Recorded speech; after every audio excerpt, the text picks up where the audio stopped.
안녕하세요. 오늘도 하나님의 귀한 말씀으로 당신을 찾아뵙게 되어 참으로 기쁩니다. 지난주가 종교개혁 508주년이 되는 날이었습니다. 1517년 10월 31일, 독일의 한 작은 도시 비텐베르크에서 일어난 일이 온 세상을 바꾸었습니다. 마르틴 루터라는 수도사가 성교의 문에 95개조 반박문을 붙인 것입니다. 당시 교회는 이렇게 가르쳤습니다. 동전이 헌금함에 떨어지는 소리가 나는 순간 영혼이 연옥에서 천국으로 올라간다. 그러나 루터는 성경에서 다른 진리를 발견했습니다. 로마서 1장 17절 오직 의인은 믿음으로 말미암아 살리라. 바로 이 말씀이었습니다. 오직 의인은 믿음으로 말미암아 살리라. 이 한 구절이 루터의 인생을 바꾸었고 종교개혁의 불씨가 되었습니다. 그런데 말입니다. 루터가 발견한 이 진리는 사실 2600년 전에 하박국 선지자가 먼저 선포한 말씀이었습니다.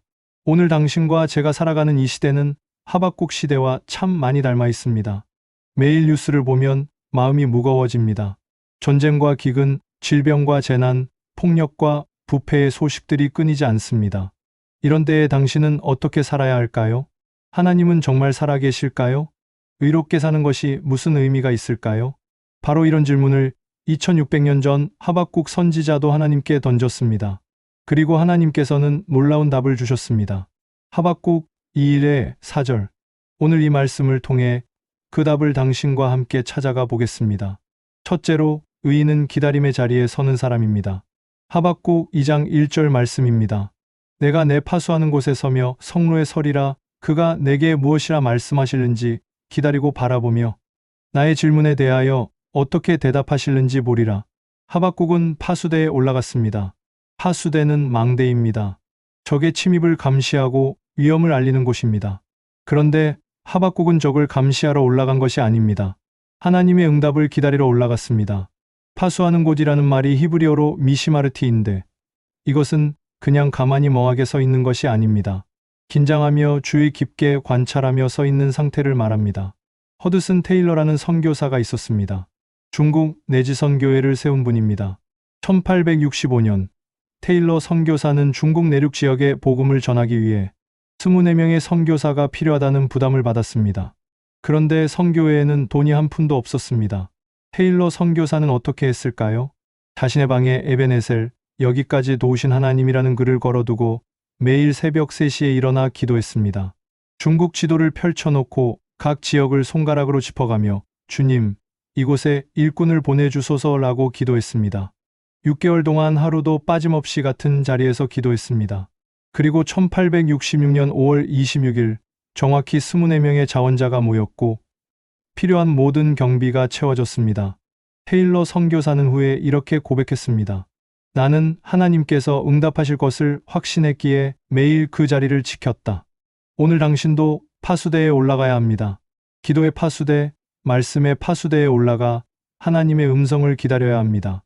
시편 119편 137절은 이렇게 말씀합니다. 여호와여 주는 의로우시고 주의 판단은 옳으니이다.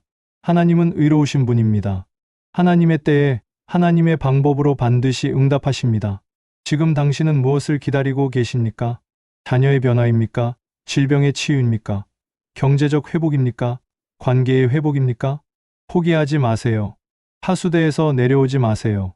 하나님은 반드시 응답하실 줄 믿고 끝까지 기다리는 당신이 되시기를 축복합니다. 둘째로, 의인은 약속의 말씀을 붙들어야 합니다.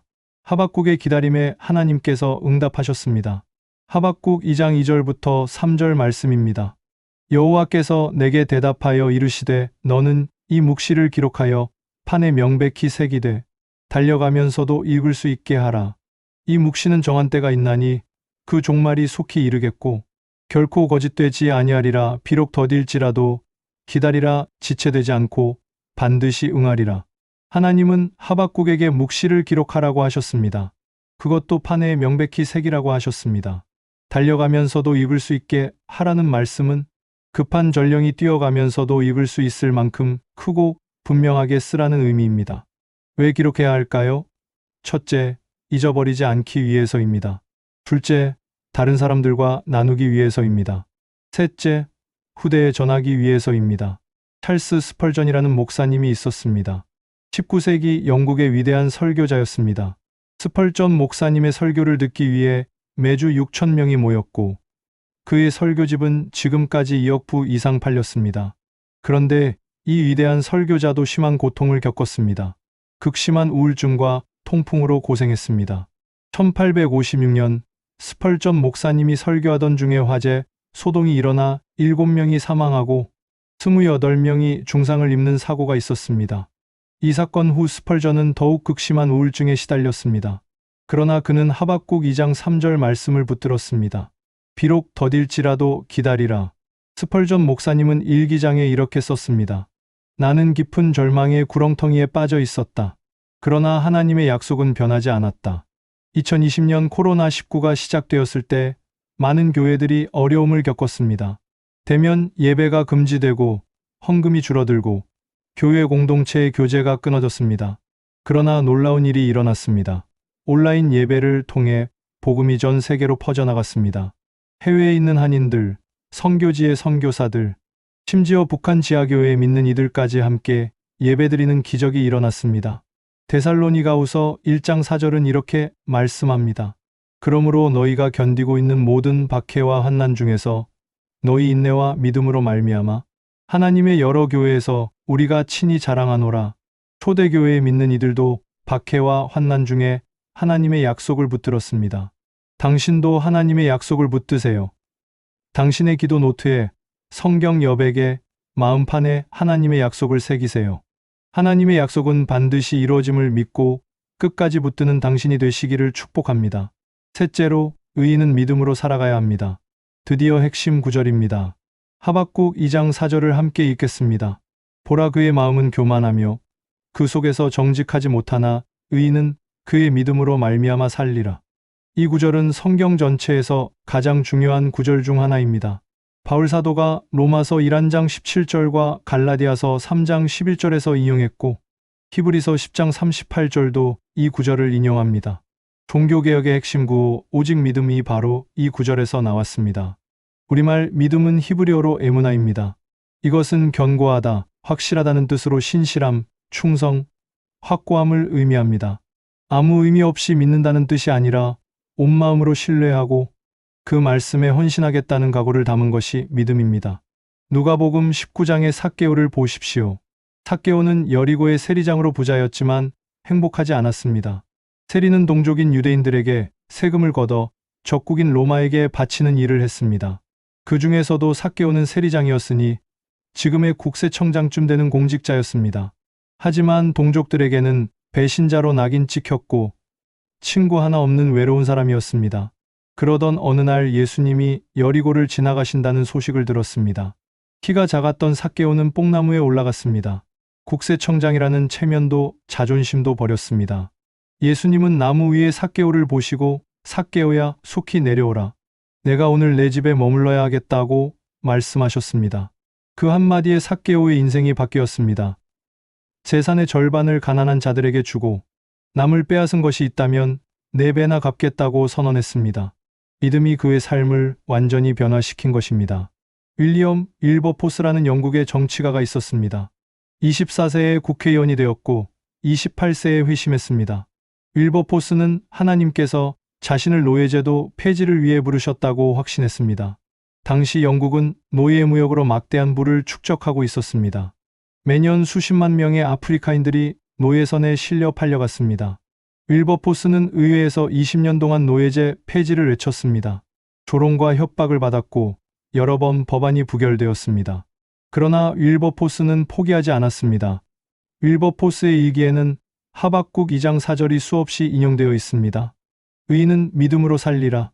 1807년 마침내 노예무역 금지법이 통과되었고 1833년 노예제가 완전히 폐지되었습니다. 윌버포스는 죽기 3일 전에 이 소식을 들었습니다. 이것이 믿음의 능력입니다. 당신도 믿음으로 사세요. 환경을 보지 말고 약속하신 하나님을 바라보세요. 감정을 따르지 말고 말씀을 따르세요. 세상의 방법이 아닌 하나님의 방법으로 사세요. 그리하여 오직 믿음으로 살아가는 의인 된 당신이 되시기를 예수님 이름으로 축복합니다. 함께 기도하겠습니다. 거룩하신 하나님 아버지, 오늘도 주의 말씀으로 우리를 먹이시니 감사합니다. 하박국 선지자처럼 우리도 파수대에 올라가 주님의 음성을 듣기 원합니다.